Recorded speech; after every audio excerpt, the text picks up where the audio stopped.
Bungie was back this week with their This Week at Bungie update detailing changes coming to abilities in Season 19, and that is going to be across all subclasses and elements, including Solar, Arc, Void and Stasis.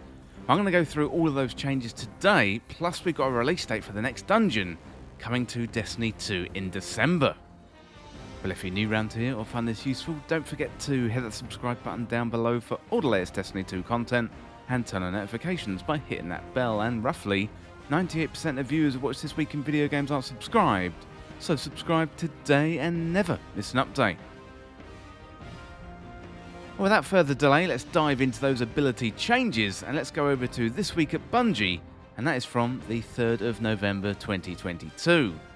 So Bungie say there's no doubt that few things feel as satisfying as thunder crashing through an enemy as a badass titan, becoming a tether god as a strategic hunter, or changing the entire battlefield with an expert Shadebinder warlock.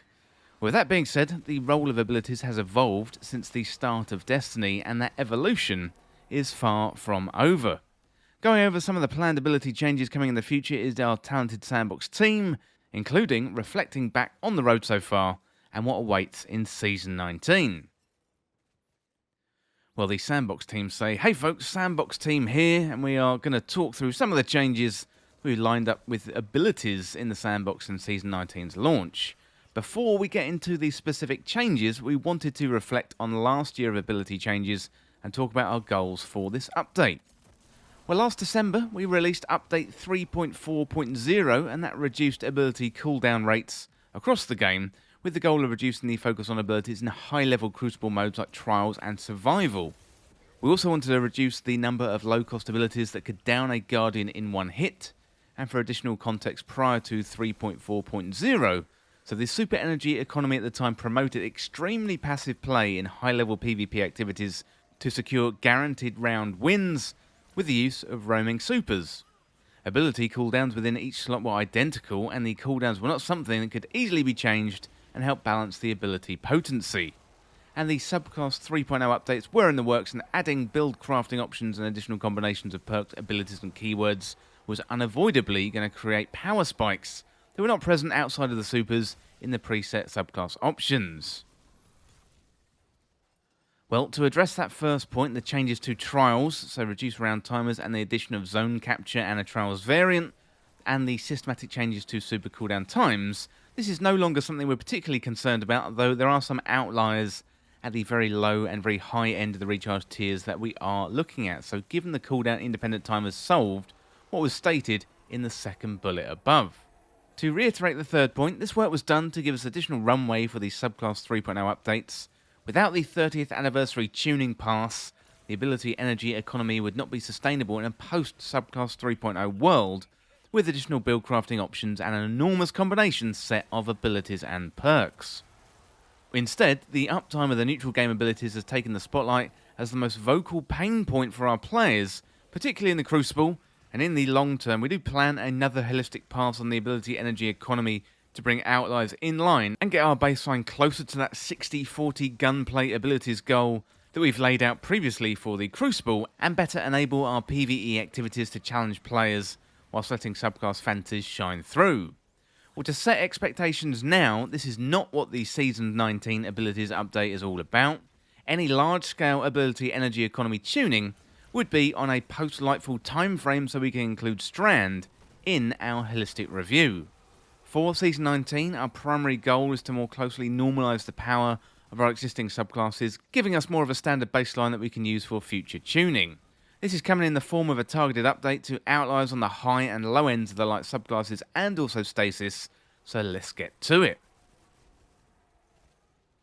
Well, first of all, we've got the changes to Solar. So with Solar 3.0, one of our goals was to get persistent healing in place, where we felt it valuable in high-level PvE. However, with the updates to Resilience that released alongside Solar 3.0, Restoration has proved too powerful for our current suite of activities, and has been a particular pain point in high-level PvP. To that end, we are making a small adjustment to Restoration times 1, and a larger adjustment for Restoration times 2, and a larger adjustment to Restoration times 2 to make sure that a careless player can still be punished by an opposing Guardian or a particularly crafty PvE combatant. So with restoration times 1 base healing and reduce rate from 25 to 20 health per second. That is 40 per second in PvE, down from 50. Restoration times 2, however, base healing and reduce rate from 40 to 32.5 health per second, and that is 65 health per second in PvE activities, down from 80. That no longer stacks with healing risk healing, and the stronger heal over time value is prioritised and will stop the weaker heal over time from taking effect. Overall, we are content with the potency of Radiant and its place in the sandbox, but in its current state, its uptime had no meaningful drawbacks, so making a few changes to the Solar Fragment suite to reduce that uptime. Well, first of all, Ember of Torches, Radiant base duration reduced from 10 seconds down to 8 seconds. That now applies a -10 discipline penalty while equipped. Ember of Solace now provides a bonus 50% to Radiant duration, rather than a flat 5 seconds, and note this is consistent with its behaviour with Restoration. Well, next up we've got Knock 'em Down, so this aspect does a lot of work, most of it being passive in the background. So while we are happy with its use as a neutral game tool to throw an absurd number of knives, in target-rich environments, its benefits to the Gunslinger Super are currently overloaded. In particular, the overlap benefit between Deadshot and Marksman Golden Gun muddies their identities. The bonus duration on Deadshot resulted in too many 7th, 8th and 14th column videos for our comfort. So we want to cement Deadshot Golden Gun as a tool for a hunter who wants to dive into the fray, whereas Marksman is for calmer sharpshooters who want to wait for that perfect shot. To that end, we are splitting Knock 'em Down's benefits more cleanly across the two Golden Gun variants, so Deadshot will gain a 15% damage resistance but lose its bonus duration, and Marksman will no longer provide bonus damage resistance while Knock 'em Down is equipped.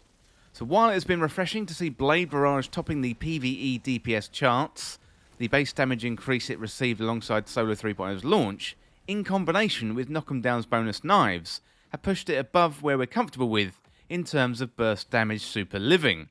So we're bringing down the bonus Blade Barrage knife count from 5 to 3 per wave.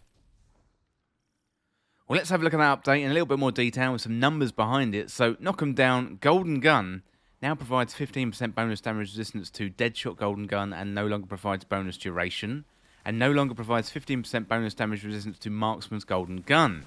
Then we got Blade Barrage, so Blade Barrage bonus projectiles reduced from 5 to 3 per group, and it now releases a total of 20 knives down from 24. With Solar 3.0's release, we reduced the damage of Celestial Fire against enemy guardians as a trade-off for increased long-range consistency. However, that change resulted in close-range melee duels, where both players lunge at each other, failing to end in a trade because the base melee in combination with Celestial Fire only deals 190 damage. So we're going to make a change to address that here. In cases where auto melee control binding activity is a projectile melee at close range, our goal is for that damage to be, at minimum, equal to the base melee. So with Celestial Fire increased close range melee damage from 90 to 100, and players using Celestial Fire and the auto melee option are no longer disadvantaged in close range melee fights.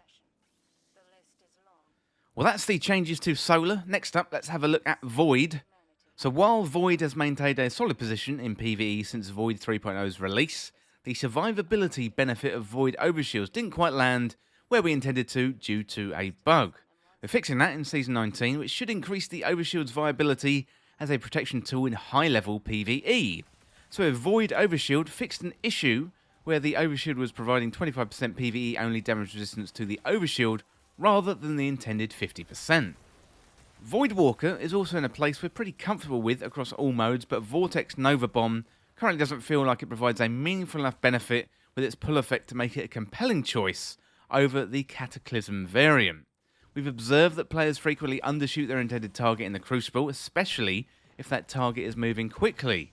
So we've made a few targeted changes here to address this, but we are going to be keeping an eye on it going forward to make sure it is hitting the mark. So with Nova Bomb, Vortex increased the projectile speed by 21%, increased the radius of the inward pull impact by 17%, and increased the strength of the inward pull on impact by 20%. For Sentinel Titans in Season 19, we are making a change to Shield Bash to make its suppression effect more consistent when the user impacts a faster moving target in PvP. Its current implementation results in too many whiffs on quick targets, especially while the target is airborne, so a shield bash improved the reliability of applying suppression. With Void 3.0's release, we made significant changes to both Shadow Shot super variants. Deadfall Shadow Shot relieved a larger pull on impact, and Mobius Quiver was reworked completely. Pretty happy with Mobius Quiver's hybrid burst debuff roll. It's currently too good on one side of that roll, so we want to push Mobius Quiver further away from Deadfall's roll as the longer duration debuff tool by reducing the tether lifetime, while simultaneously increasing the tether lifetime of Deadfall Shadow Shot. As we've previously announced in Season 19, the damage bonus provided by Divinity is being reduced, which we hope will make Deadfall Shadow Shot a more attractive option for situations like boss damage phases. So, with Shadow Shot Deadfall, increase the tether anchor lifetime when triggered from 8 seconds to 12 seconds, and Shadow Shot Mobius Quiver, reduce the tether across the anchor lifetime when triggered from 8 seconds to 6 seconds. But let's take a moment to address the elephant in the room. We know invisibility is a current severe pain point in high level PvP. We don't have any plans to announce today, but we're looking at a longer term solution to address the difficulty in encountering a full team of Invis Night Stalkers.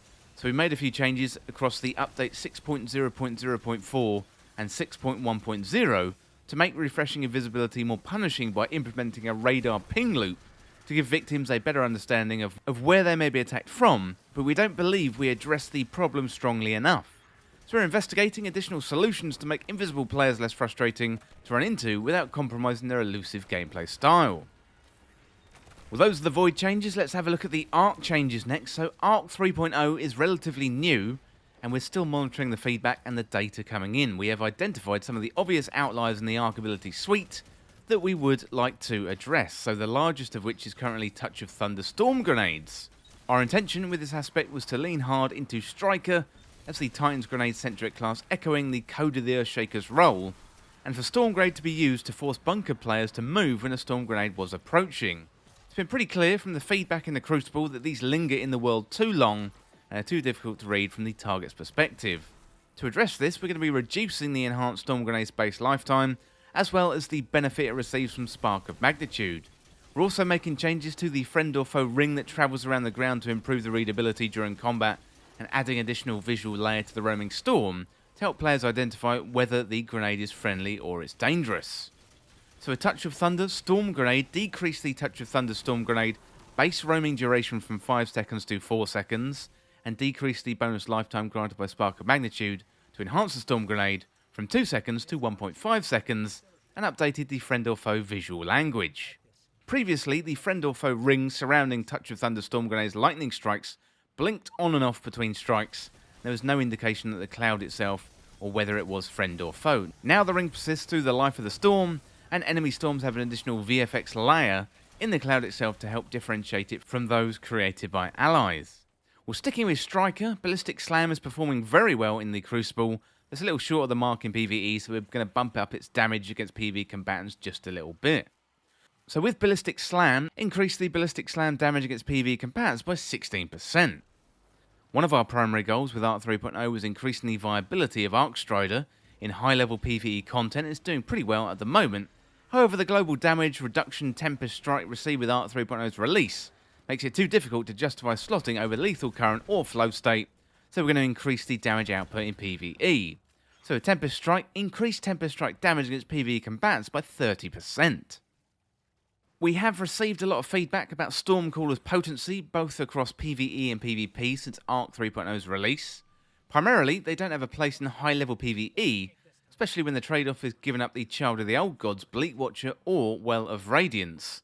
We agree, and we're making a series of targeted changes to Stormcaller's abilities to increase their potency, some of which are going to increase the Stormcaller's viability in PvP modes. With Arc 3.0's release, we also increased the base damage of Arc Souls against PvE targets from 25 to 35, since we anticipated the supercharged Arc Soul, granted by becoming amplified, to be significantly more prevalent. We were fairly conservative with this number. However, that increase wasn't enough to give Stormcaller a unique role in combat and making it more of a situational pick. In Season 19, we're swinging harder on Arc Souls, a lot harder. We're going to be keeping an eye on these once players get their hands on them, but we're okay if Arc Souls have some time in the sun. So with the Arc Soul, increase the base damage versus PvE combatants from 35 to 60. So that is a really big increase. Really looking forward to that coming into the game. We're also making some changes to Stormcaller's melee abilities, so while being amplified, that increases their potency. They also compete with Lightning Surge, which has been a very popular aspect choice. So we're going to make some updates to help them be more competitive in their base forms. So with Ball Lightning, to increase the travel range from 27.5 metres to 35 metres, and with Chain Lightning, increase the damage against PvE combatants by 50%. We're also going to be keeping an eye on the conversations around Chaos Reach, which has felt underwhelming across PvE and PvP. The change made last year to Geomag Stabilizers is a contributor. We're also conservative with Chaos Reach's base cooldown with the 30th anniversary tuning pass because it was a source of extremely negative sentiment in the Crucible during Season 15. Now that our ability ecosystem has changed, we are more comfortable in shifting the base cooldown to make this more of a competitive option, sitting alongside other one-off options like Blade Barrage and Silence and Squall. So with Chaos Reach, reduce the base cooldown time from 9 minutes 16 seconds to 7 minutes and 35 seconds. Okay, next up we got the changes to Stasis. So let's talk about Stasis, and we don't have any intention of returning Stasis to its original potency at Beyond Light's launch, but there are elements of Stasis, but we swung very hard at it with update 3.2.0.3 and also 3.4.0 that have fallen behind our current sandbox power bar. With Season 19 and beyond, we want to reassess the role of Stasis in the sandbox. These are the changes that we felt we could make safely right now, but we're going to be continually evaluating as we move forward. Our first targeted change is to the slow status effect. In its initial form, slow did too much and also penalised too many facets of the player performance, and we aren't happy with its current form, which just feels like a stepping stone to freezing your target. We're making a measured change to improve slow primary utility, reducing movement speed, and leaving slow's other effects where they are for now. So with Stasis slow, increase the movement speed penalty while slow by 10%. Then we got Cold Snap Grenades, they've been falling under our reliability target now for some time. While things like Osmiomancy Gloves help solve that problem, Cold Snap fails to find even slow moving targets often enough, and we felt like a change was necessary. So we're going to be watching closely to make sure this potency in PvP doesn't creep back above our target. So a Cold Snap Grenade, Cold Snap Seekers can now adjust its trajectory for 0.5 seconds after creation, rather than immediately finding a target and travelling towards them and their last known position. With the Dustfield Grenade, we felt it doesn't really punish players in the area of effect who fail to relocate quickly enough. We're slightly increasing the rate at which Dustfield applies to slow stacks, to enemy guardians, so there's a bit more urgency when a player gets caught by a well-aimed grenade. So with the Dustfield Grenade, increase slow stack application rate on players by 13%. Due to its potency at launch, Stasis had a significant number of single fragment slot aspects, particularly on the Revenant Hunter. We took this opportunity to review the single slot Stasis aspects across Revenant Hunter and Behemoth Titan, and found that a couple of them didn't really make sense in the current sandbox, so we're bumping these up to 2 slots each. So Revenant Hunter, Winter's Shroud, fragment slots increase from 1 to 2, and Behemoth Titan, Cryoclasm, fragment slots increase from 1 to 2, and Shadebinder is generally in a good place, but while potent, Glacial Harvest felt like a hard choice to make over Iceflare Bolt, Bleak Watcher, and also Frost Pulse. We believe a portion of the friction comes from Glacial Harvest's lengthy cooldown after activation, so we're going to reduce it by 33%. So with Glacial Harvest, reduce the cooldown on Stasis Shard creation per 6 shards from 15 seconds to 10 seconds. That is really going to be a nice change. A piece of feedback that we heard a lot since Stasis launch was the Shadebinder's inability to quickly shatter frozen targets with tools like Cryoclasm or Shatter Dive. The Whisper of Rending Fragment was intended to be a tool Shadebinders could use to make that conversion easier, but in the current sandbox, requiring a kinetic primary to be equipped felt too restrictive, so making this work on all primary weapons.